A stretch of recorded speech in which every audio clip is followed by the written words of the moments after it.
మీరు కేదారేశ్వరుడి యొక్క శివలింగం గురించి వినే ప్రయత్నం చేయండి. మీరు తొందరగా సమన్వయం చేసుకోగలుగుతారు. ఇందులో ఆ హిమాలయ పర్వతాల దగ్గర మహానుభావుడు ఆ కేదారేశ్వరంలో ప్రతిరోజు కూడా ఆ నరనారాయణులు ఒక పార్థివలింగాన్ని అక్కడ ఉంచి ఆ పార్థివలింగాన్ని ఆరాధన చేస్తూ ఉండేవారు.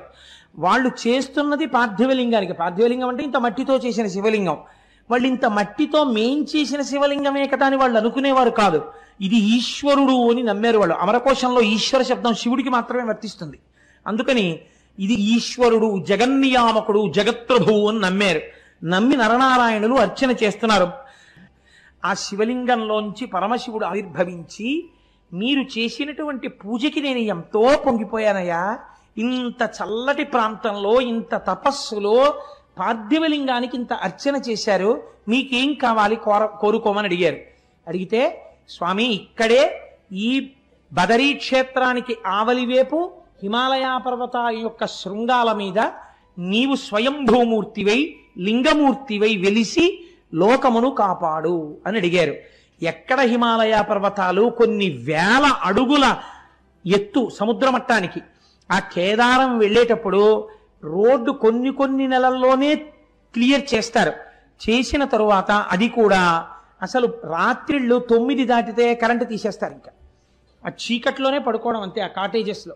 తెల్లవారిన తర్వాత మీకు అక్కడ ప్రయాణ సాధనాలు ఒకటి పాదచారి అయి వెళ్ళుట, ఎవరు వెళ్ళరు. ఎందుచేతనంటే సాయంకాలం అయిపోతే మీరు తిరిగి రాలేరు. మంచు హోరుమని వాన పడిపోతుంది. ఇప్పుడు బాగుంటుంది, కాసేపటికి కుంభవృష్టి కింద వర్షం పడిపోతుంది. మీరు పైనుంచి ఇలా కిందకి చూశారో కళ్ళు తిరిగిపోతాయి. ఇట్నుంచి రుద్రప్రయాగ, అట్నుంచి దేవప్రయాగ రెండు వెళ్ళి కలుస్తాయి.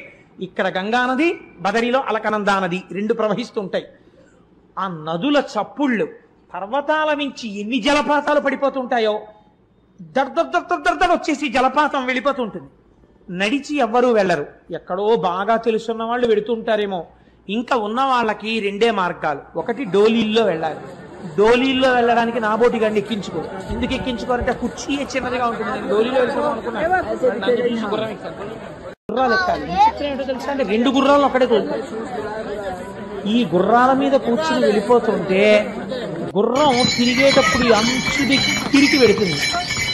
ఒక్కసారి కానీ జారిందో వెతికేవాడు కూడా ఉండదు. ఇంకెవరు వెతకడం అన్న సమస్య ఉండదు. ఎందుకంటే కొన్ని వేల అడుగుల నుంచి కింద పడిపోతాం కదమ్మా. వెళ్ళాం కదా మనం. అన్ని వేల అడుగుల నుంచి కింద పడిపోవడమే, చిన్నాభిన్నం అయిపోతుంది. కానీ వెళ్ళి తీరవలసిన యాత్ర.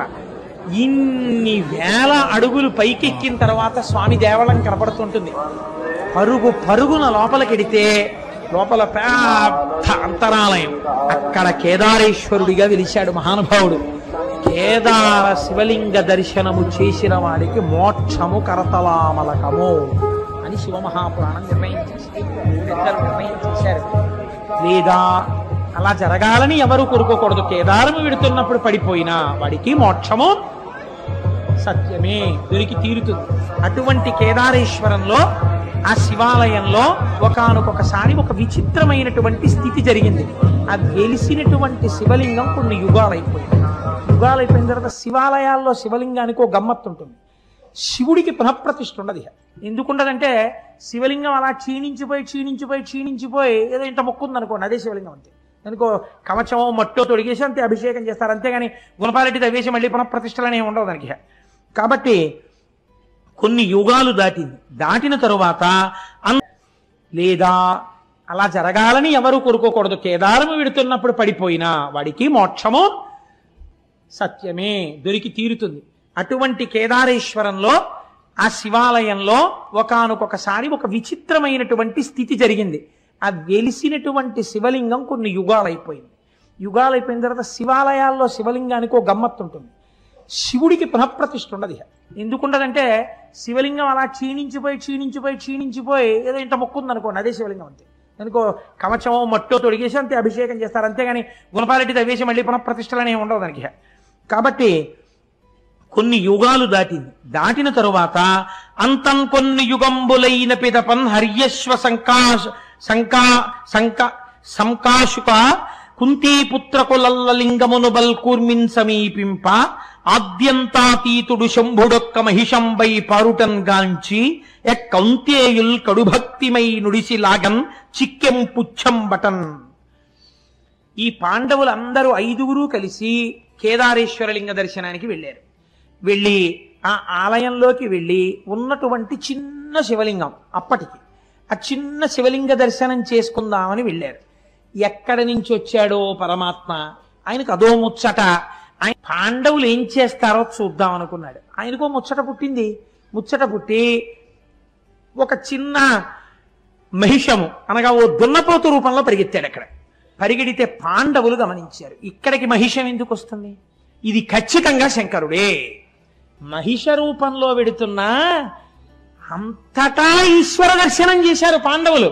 ఆ లింగం మాత్రమే శివుడు అనుకోలేదు, అక్కడ వెడుతున్న మహిషమునందు కూడా శివుడే కనబడ్డారు వాళ్ళకి. ఇక్కడ పాదాలు పట్టుకోవడం కాదురా, చూడ్డం కేదారంలో శివుణ్ణి చూశాకొచ్చింది వాళ్ళకి. కాబట్టి ఇప్పుడు దీని కాళ్ళు అట్టుకోవాలని ఆ మహిషం దగ్గరికి వెళ్ళారు. కాళ్ళు అందలేదేమని, ఇది తోక అందింది. వాళ్ళు చాలు మా స్వామి తోక అందిందని గబగబ గబగబా ఈశ్వర స్వరూపంగా తోక పట్టుకున్నారు. వాళ్ళ భక్తికి మెచ్చుకున్నవాడై ఈశ్వరుడు తన పృచ్ఛభాగాన్ని అక్కడ విడిచిపెట్టి దాన్ని శివలింగంగా మార్చేశాడు. అదే ఇప్పుడు మనందరం దర్శనం చేస్తున్నటువంటి కేదారలింగం. కాబట్టి కేదారం వెళ్ళొచ్చాను అన్నవాడికి ఏం కనపడాలి, కనీసం అంతటా శివుణ్ణి చూడడం అభ్యాసంలోకి రావాలి. అంత పరమపావనమైనటువంటి క్షేత్రం కేదార క్షేత్రం. అక్కడే మనం ఎక్కుతున్నప్పుడే దూరంగా కైలాస దర్శనం అవుతుంటుంది.